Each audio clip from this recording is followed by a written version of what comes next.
గ్రామాభివృద్ధిని అడ్డుకోవాలని చూడడం మంచిది కాదు. నా సొంతూరు నిడిగుంట పాలమే, నాకు ఓటు హక్కు కూడా ఉంది. నాపై బీజేపీ మాజీ మండల అధ్యక్షుడు కొంచెం శ్రీనివాసులు వ్యక్తిగత ఆరోపణలు చేయడం బాధాకరం. వెంకటాచలంలోని చవటపాలెం సొసైటీ కార్యాలయంలో బుధవారం విలేకరుల సమావేశాన్ని ఏర్పాటు చేసి బీజేపీ మాజీ మండల అధ్యక్షులు కుంచి శ్రీనివాసులు చేసిన వ్యాఖ్యలపై స్పందించిన చవటపాలెం సొసైటీ చైర్మన్ రావుని రాధాకృష్ణనాయుడు, నాకు కుంచి శ్రీనివాసులకు ఎలాంటి వ్యక్తిగత కక్షలేవు.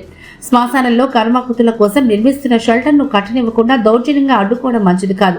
మండల గ్రాంట్ కింద తీసుకున్న ఆ పని కూడా నేనేం చేయడం లేదు. నష్టపోయిన మా కార్యకర్త జమాల్ చేస్తున్నారు. 5 లక్షలు విలువ చేసి ఆ పని నేను అమ్మేశానని చెప్పడం హాస్యాస్పదంగా ఉంది. అంత అవసరం నాకు లేదు. బీజేపీ తరపున కొంచెం శ్రీనివాసులు అభివృద్ధి చేస్తామంటే స్వాగతిస్తామని అన్నారు. ఇటువంటి కార్యక్రమాలన్నీ చేయాలనుకున్నప్పుడు ఇటువంటి మాటలు మాట్లాడితే మనసుకి ఎంత బాధ ఉంటుంది. నేనేమన్నా వ్యక్తిగతంగా నీకు శత్రువునే? నీ పంచాయతీ ఎలక్షన్లో కూడా నేను వచ్చి ఓట్లు వేసాను కదా నీకు. ఇంకా నువ్వు ఏ విధంగా అంటే ఆ విధంగా మాట్లాడటం కరెక్ట్ కాదు. నేను 1984లోనే ఏఎంసీ డైరెక్టర్గా పనిచేసినటువంటి వాడిని. 87లో మండల యువత అధ్యక్షుడిగా పనిచేశా. 1990లో మండల పార్టీ అధ్యక్షుడిగా 2 టర్ములు పనిచేశా. 95లోనే జిల్లా కమిటీ మెంబర్గా పనిచేశా. 96లో జిల్లా యువత జనరల్ సెక్రటరీగా పనిచేశా. 2022లో తిరుపతి పార్లమెంట్ రైతు అధ్యక్షుడిగా పనిచేశా. 2023లో ఆంధ్ర రాష్ట్ర రైతు విభాగం ప్రధాన కార్యదర్శిగా పనిచేశా. ఇప్పుడు 25లో చవటపాలెం పిఎస్సి అధ్యక్షుడిగా నా సేవలు శాయశక్తుల ప్రజల కోసం అందించేదానికి మాత్రమే ఉందా. ఇటువంటి వాళ్ళ దగ్గర నేను మాటలు తినాల్సిన అవసరం నాకు లేదు.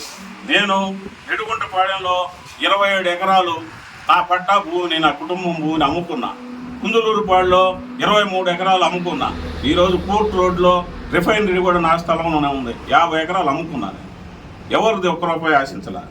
కాబట్టి ఈ విధంగా మాట్లాడటం నీకు సమంజసం కాదు. నువ్వు ఊరికి ఎంత డెవలప్ అయినా చేయి, సహకరిస్తాం. అంతేకాని నేను అడ్డుకుంటానంటే నీ గవర్నమెంట్ డబ్బులు 5 లక్షల రూపాయలు ఆడ అభివృద్ధి ఆగిపోదు. మా సొంత డబ్బులతో అయినా దాన్ని నిర్మిస్తాం. మా సొంత డబ్బులతో అయినా ఆ కార్యక్రమాన్ని కొనసాగిస్తాం, ఇంకా అభివృద్ధి చేస్తాం. నువ్వు కూడా ఆ షెల్టర్ని గ్రామం సర్పంచ్ ఒక ఎస్సీ, ఆ ఎస్సీ పర్మిషన్ లేకుండా, పంచాయతీ పర్మిషన్ లేకుండా, బస్సులు ఆగే దగ్గర కట్టకుండా నీ ఇష్ట ప్రకారం ఎవరిని అడిగి కట్టావు? నీ కాలువలు దువ్వారు, కాలువలు రైతులను ఏమన్నా అడుగుతున్నావు నువ్వు? రైతులు ప్రొక్లైన్లు పెట్టి కాలువ దువ్వితే ఊరేమడి కాలువ, వాళ్ళకి సమాధానం లేదు, వాళ్ళకి డబ్బులు ఇవ్వటం లేదు. నువ్వు పాసి తీసావు 10 మందిని పెట్టి, వాళ్ళకి డబ్బులు ఇవ్వబడుతుంది. పద్దన్న కైల్లో పోయే కాలువని 6 అడుగులు దువ్వావు. 6 అడుగులు లోతు. నీకు ఇచ్చిండేది డిపార్ట్మెంట్ అడుగు లోతు. పంచరపు చేయాలనే కార్యక్రమాలు చేయొద్దు. గ్రామానికి, గ్రామ అభివృద్ధి కార్యక్రమానికి పాటుపడు, స్వాగతిస్తాం. ఇకనైనా మారు. అది నిడుగుంటపాలెం గ్రామం. నాకు ఓటు కూడా ప్రస్తుతం నిడుగుంటపాలెంలోనే ఉన్నది. నిన్న బీజేపీ నాయకుడు కుంచే శ్రీనివాసులు నా మీద వ్యక్తిగతమైనటువంటి ఆరోపణలు చేశాడు. నాకు నిడుగుంటపాలెంలో ఇల్లు లేదని, 30 సంవత్సరాల కిందట నేను నెల్లూరుకి వెళ్ళిపోయినానని చెప్పి ఏదేదో ఆరోపణ చేశాడు. ఆయన మా కూటంలో మనిషే. నాకు ఆయనకి వ్యక్తిగతమైనటువంటి కక్షలు లేవు, ఏమీ లేవు. మరి ఎందుకు చేశాడో అంత ఉద్రేకమైనటువంటి ఉపన్యాసం ఇచ్చినాడు. మేము గ్రామం కోసం ఏదో అక్కడ బెరీల్ గ్రౌండ్లో అన్ని కార్యక్రమాలు ఒకటే దగ్గర, ప్రతి టౌన్లో కూడా చనిపోయిన దగ్గర నుంచి చిన్నదనం నుంచి కరమందరం దగ్గర ఒకటే దగ్గర చేసుకుంటున్నారు. అన్నీ బ్రహ్మాండంగా సుందరంగా చెట్లు వేసి దానికి ఒక చావడి నిర్మించి తొట్టి నీళ్లు అన్ని కార్యక్రమాలు చేద్దామని గవర్నమెంట్ నుంచి 5 లక్షల రూపాయలు మండల్ గ్రాంట్ నుంచి శాంక్షన్ చేశాం. అక్కడ నిర్మిస్తాం అనుకున్నాం. ముందు రోజే దాన్ని ప్రారంభం చేశాం. ఐ క్యాంప్ ఒకటి వచ్చింది. ఐ క్యాంప్ రోజు కూడా ఆయన ఫ్లెక్సీలు కట్టుకున్నాడు, మేము కట్టుకున్నాం. రవీందర్ రెడ్డి గారు దాన్ని చూసి ఆయన్ని పిలిచాడు, మమ్మల్ని ఫోన్లో పిలిచాడు, ఆయన ఇంటికి పోయి కూడా పిలిచాడు. సరే, ఆయన వ్యక్తిగతంగా ఏం పెట్టుకున్నాడు ఆయన ఎజెండా మాకు తెలీదు. ఆ రోజు ఆ కార్యక్రమానికి రాలేదు. సరే, ఆయన ఏం బాధ ఏందో అని మేము పోయాం, అటెండ్ అయినాం, కార్యక్రమం అయిపోయింది. దాని తర్వాత నేను ఈ మండల గ్రాంట్ కింద తీసుకున్నది కూడా నేను చేయలే. మా కార్యకర్త జమాల్ అనే అతను నేను బాత్రూమ్లు కట్టి నష్టపోయినాను అన్నానంటే సరే చేసుకో జమాల్, ఆ పని చేసుకో. అది 5 లక్షల పని, జిఎస్టీ బాను ఒక 3-3.25 లక్షల బిల్లు వస్తుంది. పూర్తిగా కన్స్ట్రక్షను. వాళ్ళు ఏ కమ్మి చెప్పారో ఆ కమ్మితో పని చేయమన్నాం, మొదలు పెట్టాడు. నువ్వు పోయి ప్రెస్ మీట్ పెట్టి నేనేదో ఆ పని 5 లక్షల పని అమ్మేశానంట. ఆ పని అమ్మేసి నేను డబ్బులు దండుకున్నానంట. ఏమన్నా అర్థం ఉందా? ఆ పని అమ్మేశానంట నేను. ఆ పని అమ్మేసి డబ్బులు తీసుకొని దాంతో బతుకుతున్నానంట. దానికి పర్మిషన్స్ లేవంట. ఆ పనికి చూసుకో, నువ్వు మండల పరిషత్ ఆఫీస్కి రా, ఎంపీపీ సంతకం పెట్టిందో లేదో చూసుకో, అప్పుడు అడుగు. లేదా మమ్మల్ని అడుగు, అయ్యా నువ్వు ఆడ కట్టపాక ఇంకో దగ్గర గట్టని అడుగు. దౌర్జన్యంగా పోయి ఆపేసేది ఏంది పని? అధికారులను అడుగు. నన్ను అడగంది ఏ పని చేయకూడదు అంటున్నావు. నువ్వు ఒక బస్ స్టాపు జమినీ దగ్గర నిధులు తెచ్చావు, సర్పంచ్ని అడగల, తీర్మానం లేదు. బస్సులు నిలిపే కాడ బస్ స్టాండ్ కట్టాలి, కానీ నీ ఇష్టం వచ్చిన కాడ బస్ స్టాండ్ కట్టకూడదు కదా. అయినా మేము అడగలేదు కదా నిన్ను. ఫలానా దగ్గర బస్ స్టాండ్ కడుతున్నావు, అక్కడ కట్టాలి కదా అని మేము అడగలేదు కదా నిన్ను. నువ్వు గ్రామం కోసం ఎన్ని నిధులైనదా, ఎన్ని కట్టడాలైనా గట్టు, మేము ఆపం. ఆపే గుణమే మాది కాదు.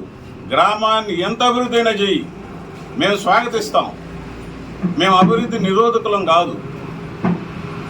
కాబట్టి మీరు మాట్లాడిన మాటలు చాలా వ్యక్తిగతంగా, చాలా చిన్నపుచ్చినట్టుగా మాట్లాడటం జరిగింది. నా స్థలం లేకుంటే ఊర్లో నా స్థలాన్ని నన్ను నువ్వు నోటి మాట కూడా అడగకుండా నువ్వు అక్కడ రొయ్యలు గుంటలు చేస్తున్నావు. నా స్థలాన్ని 5 సంవత్సరాల నుంచి వాడుకుంటున్నావు, జనరేటర్లు అన్నీ పెట్టుండవు. ఈ రోజుకి నన్ను అడగల. అయినా మన మిత్రపక్ష పార్టీ వాడుకుంటున్నాడు పోనీ అనుకున్నాను. అంతేగాని వ్యక్తిగతమైనటువంటి దోషణలు చేయలేదు. నీకు ఏదైనా మనిషి ఎదుగుతుంటే ఏదన్నా ఇబ్బంది ఉంటే ఆ కోపం అంతా అటు చూపించినట్టున్నావు. నిడుగుంటపాలెంలో గత 60 సంవత్సరాల కిందటే రావూరు శివరావు నాయుడు 3 టర్మ్స్ గ్రామ సర్పంచ్గా పనిచేసినాడు. ఆ తర్వాత చిల్లకూరు శాసమ్మ సర్పంచ్గా గెలిచింది. ఆ పోటీలో కూడా మా పెదనాయన కొడుకు వేణుగోపాల్ నాయుడు సర్పంచ్గా contested candidate, Kattamreddy Chandrasekhar Reddy contested candidate. ఆ వార్డు ఇండైరెక్ట్ ఎలక్షన్ అప్పుడు ఆమెకి చిల్లకూరు శాసమ్మకు వార్డు ఎక్కువ వచ్చింది, ఆమె సర్పంచ్ అయింది. దాని తర్వాత రావూరు కోదండరావు నాయుడు నీటి సంఘం ఎలక్షన్లో గెలిచాడు. తర్వాత రావూరు పద్మనాభ నాయుడు చెన్నారెడ్డి రవీందర్ రెడ్డి మీద కొద్ది ఓట్లతో ఓడిపోయాడు. తర్వాత అదే సొసైటీ మండల సొసైటీ వచ్చిన తర్వాత పెద్ద కొండని మోట్టుకున్నాడు రావూరు పద్మనాభ నాయుడు సింగిల్ విండో సొసైటీలో. రావూరు రామచంద్ర నాయుడు కాంగ్రెస్ పార్టీని ఈ మండలం అంతా తిప్పి సివి సొసైటీని గెలిపించినటువంటి చరిత్ర అయింది. కాబట్టి నన్ను ఆదినారాయణని సింగిల్ విండో సొసైటీ గెలిపించి 2 డైరెక్టర్లు చేశాను నేను, ఒక అర్జునుడిని. మన తెలుగుదేశం పార్టీ ముఖ్యమంత్రి నారా చంద్రబాబు నాయుడు గారు పోయినసారి జన్మభూమి అనే పథకం పెట్టారు. ఆ జన్మభూమిలో మీరు ఎక్కడైనా ఉండండి, మీరు సంపాదించుకున్న వాళ్ళు గ్రామ అభివృద్ధికి తోడ్పడి గ్రామాన్ని అభివృద్ధి చేయండి అన్నాడు. ఆ స్లోగన్ తీసుకొని డాక్టర్ ప్రేమసాగర్ రెడ్డి గారు 10 కోట్ల రూపాయలు ఆ గ్రామానికి కేటాయించారు. ఇక ఈయన మాట్లాడే మాటలో నీకు ఊళ్ళో ఇల్లు లేదు కాబట్టి నిడుగుంటపాలెం గ్రామంలో ఏది డెవలప్మెంట్ చేసేదానికి లేదు అని పెద్ద జ్ఞాపకం పెట్టేశాడు నిడుగుంటపాలెం. ఇంకొక పథకం P4 పెట్టారు. ఇప్పుడు ఈ ఫ్యాక్టరీలు కానీ ఎవరైనా పారిశ్రామికవేత్తలు బయట డెవలప్ అయ్యి సంపాదించి గ్రామానికి పేద ప్రజలకి సేవ చేయాలన్నా, ఎవరన్నా పిల్లలు చదివించాలన్నా, ఇంక ఈయన వాడినటువంటి మాట నువ్వు ఊర్లో ఇల్లు లేదు కాబట్టి నువ్వు నిడుగుంటపాలెనికి డెవలప్ చేసేదానికి అర్హత లేదు అని చెప్పావు. నువ్వు వాళ్ళు ఇంక ఏ విధంగా చేయాలా? చేయలేరు. ఇప్పుడు P4 కింద పద్మాన్న 2 IIT స్టూడెంట్స్ని చదివిస్తున్నాడు. దాదాపు 3-4 లక్షల రూపాయల ఖర్చు ఆయన సొంత నిధులు వెచ్చించాడు. గిరిజన కాలనీకి గుడి కట్టిస్తామని చెప్పేసి ఆ కార్యక్రమాన్ని కూడా మేము చేపట్టున్నాం, ఎమ్మెల్యే ద్వారా పంపించున్నాం. ఇంకా చాలా కార్యక్రమాలు గ్రామం కోసం అభివృద్ధి పనులు, సొంత సైటు, ఒక హాస్పిటల్